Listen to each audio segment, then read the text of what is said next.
కొన్ని రోజులు అశ్రద్ధ చేస్తే ఏమవుతుందంటే ఇలాగా మొత్తం తినేసి బయటకు వచ్చేస్తుంది. ఇందాక పేషెంట్ ఇదే క్యాన్సర్, పెరోటిడ్ క్యాన్సరే, ఈ పేషెంట్ పెరోటిడ్ క్యాన్సరే. కాకపోతే డిఫరెన్స్ తెలుస్తుంది కదా మీకు. సో ఈయనకి సర్జరీ చేయగలిగాం, బట్ కాకపోతే ఏంటంటే ఎంత అడ్వాన్స్ సర్జరీ చేయాల్సి వచ్చింది, ఎంత మార్బిలిటీ ఉంటుంది అనేది చూడండి. సో ఆల్మోస్ట్ బోన్ వరకు తీసేయాల్సి వచ్చింది. సో ఇందాకలాగా మనకు ఒట్టి సూపర్ఫిషియల్ కాకుండా కింద డీప్ లోపు కూడా తీసేస్తాం.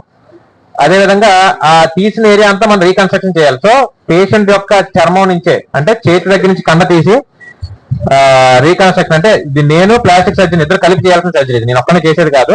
సో ఈ నరాలకు అన్ని కనెక్షన్ ఇచ్చి మనం మళ్ళీ ఆ పేషెంట్ యొక్క స్కిన్ అమర్చడం జరిగింది. సో నెక్స్ట్ వచ్చేసి జిఐటి ఆన్సర్, అంటే పొట్ట సంబంధించిన క్యాన్సర్. ఇది పొట్ట క్యాన్సర్. ఇది ఇక్కడ చూసినట్టయితే ఈ పొట్ట అవసర ఫామ్ ఇక్కడ చూడండి, రంగు మారిపోయింది చూసారా. సో ఈ పింక్ కలర్ గా ఉన్నది నార్మల్ టిష్యూ, ఈ కింద ఈ బ్లూ కలర్ లో వచ్చేసినంత కూడా పొట్ట క్యాన్సర్ సంబంధించిన గడ్డ వల్ల వచ్చిన మార్పు. సో వీళ్ళు కూడా ఏంటంటే ఆల్మోస్ట్ సగం పొట్ట వరకు తీయాల్సి వచ్చింది. తీసిన పొట్టని మనం కొత్తగా అమర్చాలి, అంటే కింద పేగుని తీసుకొచ్చి కనెక్షన్ ఇచ్చాం ఇక్కడ. సో ఇదంతా తీసేసిన పొట్ట. అదేవిధంగా ఈ పేషెంట్కి ఏంటంటే పెయిన్ కాదు, మెయిన్ ఏంటంటే బరువు పెరుగుతున్నాను ఎప్పటి నుంచో అన్న సమస్యతో రావడం జరిగింది. సో ఎందుకు ఎంత బరువు పెరుగుతున్నా ఏంటని చెప్పి స్కాన్ చేస్తే చూస్తే ఇదంతా కూడా స్టోమల్ ట్యూమర్ అంటాం. అంటే పొట్ట ఇందాక లోపల భాగంలో పుండు పడింది, ఇది పొట్ట బయట భాగంలో పుండు అనమాట. అంటే గడ్డ కింద ఫామ్ అయిపోయి సైజు పెరిగిపోతా ఉంది. సో దీనివల్ల ఏమవుతుందంటే ఒకటి ఆకలి తగ్గిపోతే ఆటోమేటిక్ గా, రెండోది బరువు బాగానే ఉంటాడు ఆయన. సో బరువు తగ్గడు, కాకపోతే ఏంటంటే ఇంకా బరువు పెరుగుతూ ఉంటాడు ఆయన.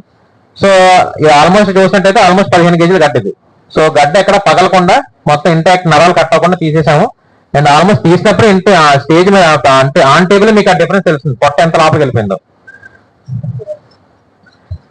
నెక్స్ట్ వచ్చేసి చాలా మంది పేషెంట్స్ ఏంటంటే కావేరులతో ప్రజెంట్ అవుతారు, అబ్స్ట్రక్టివ్ జాండిస్ అంటాం. సో యూజువల్ గా అబ్స్ట్రక్టివ్ జాండిస్ లో ఒక మెయిన్ కారణం ఏంటంటే ప్యాంక్రియాస్ అనే గ్రంథి.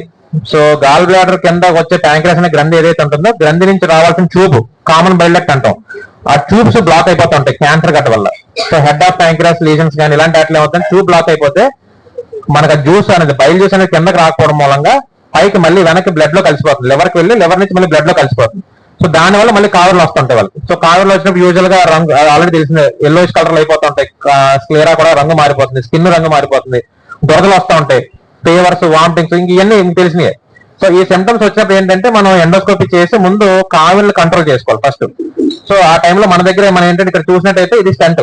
సో కావిల్ని కంట్రోల్ చేయడానికి ప్లాస్టిక్ స్టంట్ వేసి ముందు కావిల్ని కంట్రోల్ చేసిన తర్వాత ప్యాంక్రియాస్ గ్రంథి క్యాన్సర్ కన్ఫర్మ్ చేసుకుని, సో ప్యాంక్రియాస్ గ్రంథి మొత్తం తీయాల్సి వచ్చింది. సో ఈ కనిపిస్తుంది చూసారా, ఇది మన కామన్ బైల్ డక్ట్, అంటే గాల్ బ్లాడర్ కింద నుంచి వచ్చిన ట్యూబ్ అనమాట ఇది.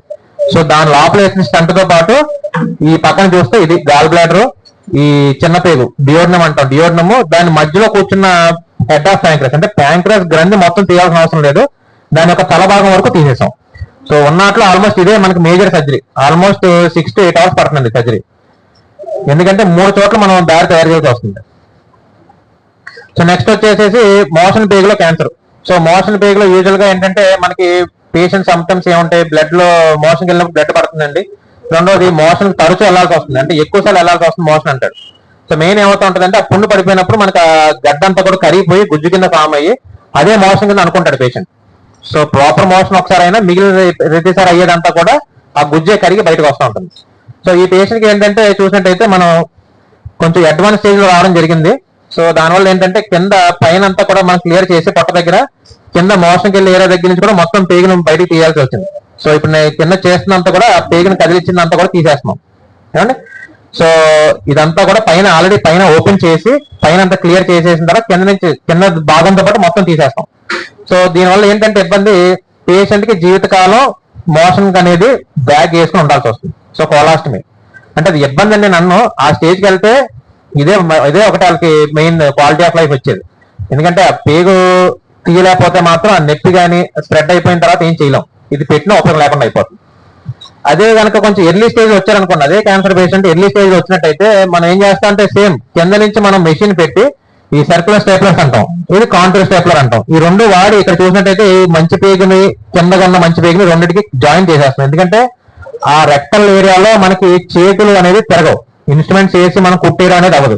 ఆ కుట్టు కూడా ఎలా వేయాలంటే వాటర్ టైట్ ఉండాలండి, అంటే సీల్ వాటర్ అనేది కూడా లీక్ అవ్వకుండా, ఎందుకంటే అక్కడికి వచ్చేది మోషనే, ఆ మోషన్ లో ఉన్న లిక్విడ్ అనేది బయటకు రాకుండా అంత దృఢంగా వేయాలి. ఆ ఏరియాలో మనకి కుట్టు అనేది చేతితో వేయడానికి అవ్వదు కాబట్టి మెషిన్ ద్వారా మనం చేయడం కుదురుతుంది. అది ఎప్పుడు అవుతుంది, స్టార్టింగ్ స్టేజ్ లో వచ్చినట్టయితే. సో ఇక్కడ చూసినట్టయితే ఆల్మోస్ట్ ఒక 3 సెంటీమీటర్ 5 సెంటీమీటర్ సైజ్ గడ్డ. ఇందాక పేషెంట్ చూసినట్టు ఆల్మోస్ట్ 15 సెంటీమీటర్ టేక్ తీయాల్సి వచ్చింది. సో అంత టేక్ తీసినప్పుడు కనెక్షన్ ఇవ్వడం అనేది